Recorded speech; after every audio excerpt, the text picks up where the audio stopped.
Hi, I'm Judy Shaw. I'm on the floor of the New York Stock Exchange. Joining me is Kevin OLeary, Chairman of OShares Investments. Great to be here, Judy. Thanks for joining me. It's great to have you. Thank you. So you're joining me for a segment called Ask OLeary Anything. Are you ready for this? I am ready. Ask me anything. Okay, so we'll start off by talking about ETF investments. You're the Chairman of OShares ETF Investments. Yes. Tell me, explain to our audience first, what an ETF is and why you think it's a favorable investment. I approach this whole thing, Judy, trying to solve my own problem. I was lucky as an entrepreneur years and years ago to have a big liquidity event, and I wanted to invest it. And so I created a trust for my family, and the way it works is, when you're born till the last day of college, I take care of everything. The minute you graduate, nothing. You get zero.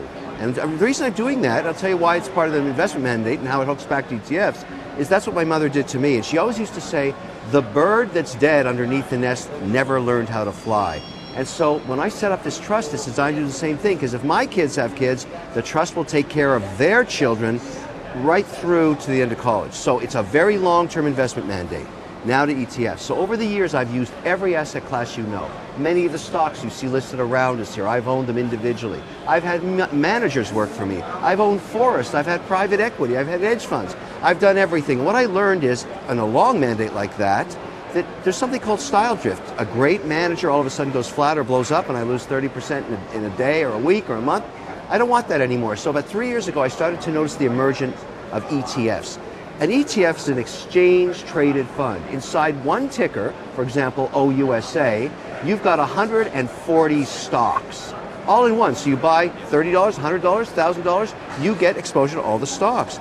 Now, what's new about ETFs and why there's so much excitement here at the NYSE is ETFs used to be just indexes. You owned every stock in the S&P 500. That's called the SPY. That's when you buy every single stock. But what if I don't want to own every single stock? What if I only want the good ones, the quality ones, the ones with better balance sheets, that pay dividends, that are growing cash flow?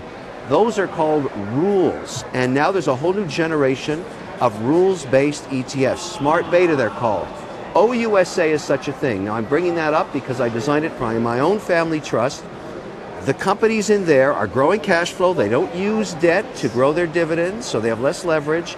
They don't use sales accruals. Remember WorldCom, nasty sales without cash? I don't want to own it. If they're volatile, I don't want to own it. I'm looking for quality companies, and that's what I have in OUSA. And by the way, it's outperformed the S&P by 4% this year. Thank you, Kevin. Thank you. I want to remind our audience that you can submit your questions. We're going to be taking questions right after I talk with Kevin, so keep sending them in. That's what I love about this format. It's so wonderful to be together here. You know, the thing about the NYSE is this is the place where every entrepreneur dreams to be. Up on that balcony, ringing the bell. Now, how many times have you rung the bell? Has it been 3 times? I've rung the bell 3 times in my life, and every single one is magic. Oh, like when you actually are up there, you feel the aura of history and of entrepreneurialism and capitalism and all the things that make America great are right here, right here.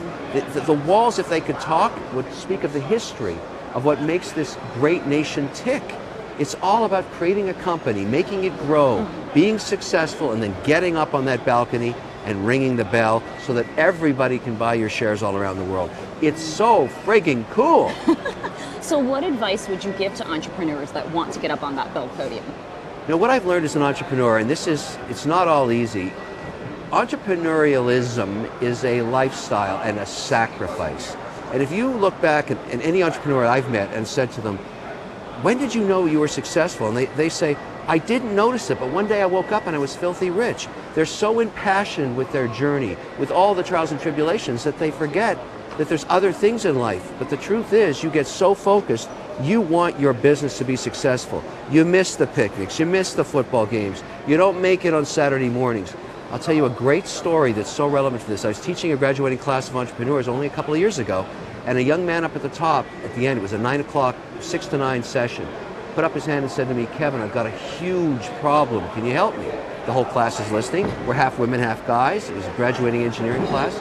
He said, I've created a software company while I've been here in school, in my dorm, and I work on it day and night. It sells compliance software for hedge funds. A complicated thing, but he was making $5 million a year in subscription fees. He said that morning his fiancée came to him and said, you have to make a decision. You never spend any time with the family, my family. We're not even married yet, and you're showing me you don't care about family. You never take me out for dinner. All you do is work, work, work. And I said, whoa. So here's the class. He said, what do I do, Kevin? I said, well, let's make a decision. Which is easier to place? The business that's giving you $5 million in success right now, or your fiancée? Maybe she's the wrong person that doesn't understand your journey. Wow, that class didn't end till 11 o'clock. We had such a debate. It wasn't really guys versus girls. It was, if I'm going to sacrifice my life, why am I doing it? For cash? No. The reason you're an entrepreneur is not for greed of money. The reason you're an entrepreneur is pursuit of freedom. What does it mean to be successful and sit in these halls? You're free to do anything you want. I can do anything I want because I worked hard to get there. I'm very proud of it. And yes, I'm a capitalist, and I take no apologies for it. I'm happy to do it. But money is about freedom, and I'm not pursuing more money. I want more freedom. That's great advice. So, do you have a daily routine? I do. I get up at 6 o'clock in the morning and I get on a Precor bicycle and I ride it for an hour. I watch all the European bond market reports. Then I tune into our domestic markets and I read all the research that's sent to me while I'm on that bike. That's about 380 calories. Then I do my yoga and stretching for about 20 minutes. So it's about an hour and 20 minutes. I go upstairs. You know, I've been doing this for my whole life, basically. You've got to balance. You've got to eat well, drink really good wine. I highly advocate that. And you got to work out every morning. Oh, that's great. Okay, I have one final question for you. How did you get the nickname Mr. Wonderful? Yes, the nickname Mr. Wonderful. You know, we're not sure, we're trying to find the tape in season 1 in Shark Tank. Barbara, and you know I love Barbara. The reason she gets anywhere is I bought her a new broom. Believe me, I really like that woman. But she said to me, you know, we were doing some deal and I asked for 51%, and she said, isn't that just wonderful? You want control on the first financing? And I thought, it is wonderful. It's my money and I'll do what I want with it. And that's where we think it started. Now it's gone crazy. I know people, recently when I got to LA, the driver had a sign that had Mr. Wonderful on it. And I went up to him and I said, hi. And he said, oh, Mr. Wonderful. And I said, do you even know my name? He said, you're Mr. Wonderful. I said, no, I really have a name. He didn't know what it was. That's scary. That's scary. That's great, though. That's great. Thank you. Well, now we're going to take some of your questions. So I'm going to toss it over to my colleague, Matt, from social media. Matt, you got questions? I do. They're pouring in. We took some beforehand, so we've got a few that people submitted early. First one, will ETFs be as popular now, or in 10 years, as they are now? I predict within 10 years, ETFs will be larger than mutual funds for 3 basic reasons. They're much less expensive. They're far more transparent and liquid because you buy and sell them during the day at exactly the net asset value of the underlying securities. But here's the killer, Matt. They're way more tax efficient. You don't get those nasty cap gains surprises at the back end of the year. If you buy a mutual fund, sometimes this happens in October, you have to pay tax on gains you did not participate in back in January. That never happens, or it rarely happens in an ETF. Okay. What is the most satisfying part of helping a business on Shark Tank? Well, making money. I'm an investor. I help businesses grow because I'm an investor with them. Our interests are aligned. I work very hard with my 30 plus companies now to make sure they're going to be successful. Why? Because I'm a capitalist. I am not embarrassed to say that. Would you say, we have questions pouring in right now, would you recommend someone go to college or invest in a personal business? That's a heck of a question. Let me answer it this way.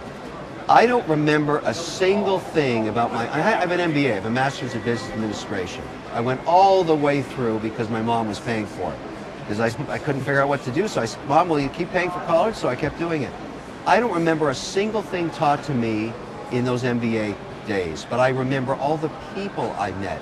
And so the merit of college is the contacts you make for your career going forward. Today, when I want to finance a business, some of my classmates are now heading banks or running other companies, and I've got that social network. So people go to college for different reasons, but the one I think has the most merit is to expand your horizons and who you know as an individual. Now, I've also learned through all the entrepreneurs that I funded that college is not a prerequisite for success. Street smarts are very powerful. So if you have an entrepreneurial drive and you think you can make it, you don't have to go to college to do that. But I would never persuade somebody not to go to college if they could afford it. And if you're going to do it, invest in a career you can actually get your money back. I love engineering. I told my son, Trevor, you know you're getting nothing from me when you finish college. You better pick a good degree. And he said, yikes. Instead of taking history, he's taking electrical engineering. Smart move, kid. He'll get a job. Agreed. What did you learn from your first bad investment? Oh, I learned it. I wept like a baby when I lost on my first deal. I think of my money as my children hanging around my pant legs. They're hugging me right now. They're all around my legs. And when I send them out, they have to get out there and go do battle. I send them out, they leave me, and I want them to come back with prisoners. I expect them to grow. It's like a war. My money are my soldiers, and they come back with prisoners. Sometimes I send my money out, and they never come home. That's because they're dead, because I made a bad investment. And then I just get down on my knees and cry. It's so hard to make money, and when I kill it that way, I try and learn from my mistakes. I've made many, but I never make the same one twice. So the thing I've learned, the most important thing about being an investor, is listen to your gut. I was writing a check recently. It was a large amount, and it didn't feel right, but I made the investment anyways. 90 days later, I lost 100% of it. And I swore to myself, I'll never do that again. I'm getting depressed just thinking about it, actually. So would you say then trusting your gut is something that you do? And you get that from experience. You start to learn how you make mistakes. When you buy a stock you shouldn't have, or when you make a private investment in a startup, you have to learn over time how it feels, the tonality. That's what makes you a great investor. Then we have to know, why didn't you listen to your gut? I do now. That's why on Shark Tank people say you're so mean. I tell the truth about money. I'm the only shark that tells the truth. When somebody has a bad idea, I tell them it's a bad idea, and then I get Lori and Barbara and Mark saying, boy, you're so cruel. Why did you do that? And they say to them, I'm not going to invest in you, but I want you to keep going. You keep going. You're wonderful. I say, the idea sucks. You're going to lose all your money, and you're wasting your family's capital. I think it's better to tell the truth. Everybody says, oh, he's so mean. I'm their best friend. If you think of stuff in the Shark Tank, imagine what happens when you get on in real life. Thank goodness I'm there. That's all I can say. So this leads into a nice question that someone submitted earlier. What's the best piece of advice if someone's going to pitch you?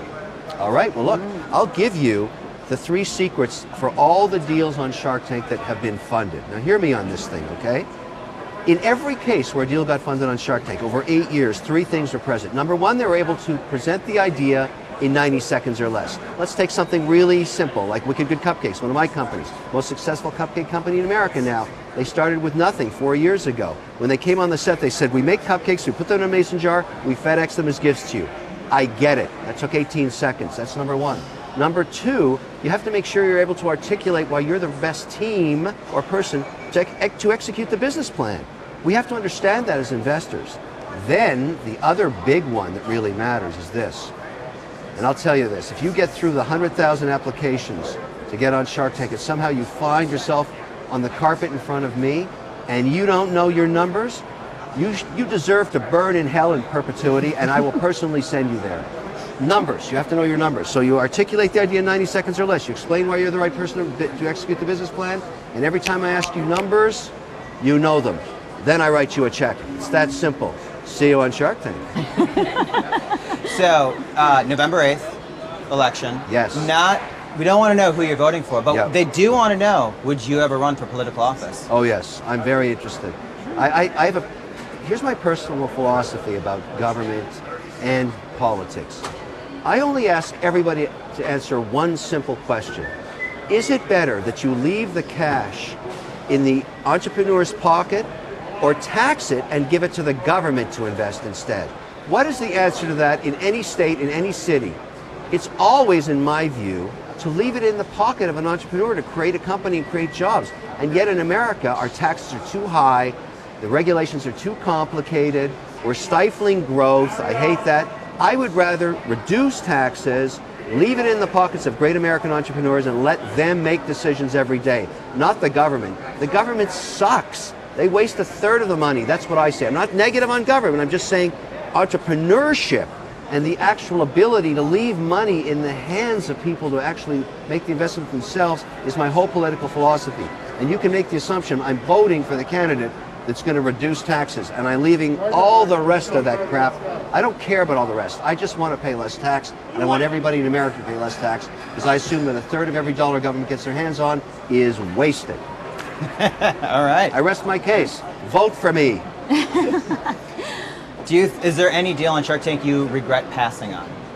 Never. I never regret, and I'll tell you why, because within seconds after that deal's gone, there's another 10 that come through the door. I never cry over spilt milk. It doesn't matter. If I miss out on a deal, the next one's coming right through.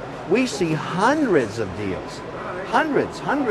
So no, I never worry about it. Someone wants to start a business tomorrow. What's the first thing they should do? The first thing they should do is sell something to somebody. Great businesses are founded on very basic philosophies. You're solving a problem for somebody and they're willing to pay for that solution. So the first thing you want to do if you're starting a company is to go get customers. They will tell you what's good or bad about your product or service. And sometimes it's good to give it away for free until you find out what you need to change. So I love companies that are started with practically no capital, where entrepreneurs are hustling to get customers and listening to what the customers want. I don't like the flowery stuff where you think you have a big vision, yada, yada, yada. You have no sales. You don't have sales, you don't have a company, you have a hobby, that's all. If you don't make money within 3 years, that's all you are as a hobby. You should take it behind the barn and shoot it. So I have a question. Sure. Now, you're always in black. Yes. Is black your power color? You know, it's very interesting. You've asked me this question. This is actually a uniform. A few years ago, I walked onto the set of Good Morning America, and they have a woman there that's sort of a style guru. And I came from the hotel at 6 in the morning, and I was wearing a completely different suit, lots of colors, a red tie. She said, "Wait a minute, you're not Mr. Wonderful. What happened to Mr. Wonderful?" I said, "What are you talking about? I'm just wearing a different suit." She said, No. You can't wear a different suit. Everybody knows what you look like. You're the dark, sinister guy with the black tie. Go back to the hotel and change." And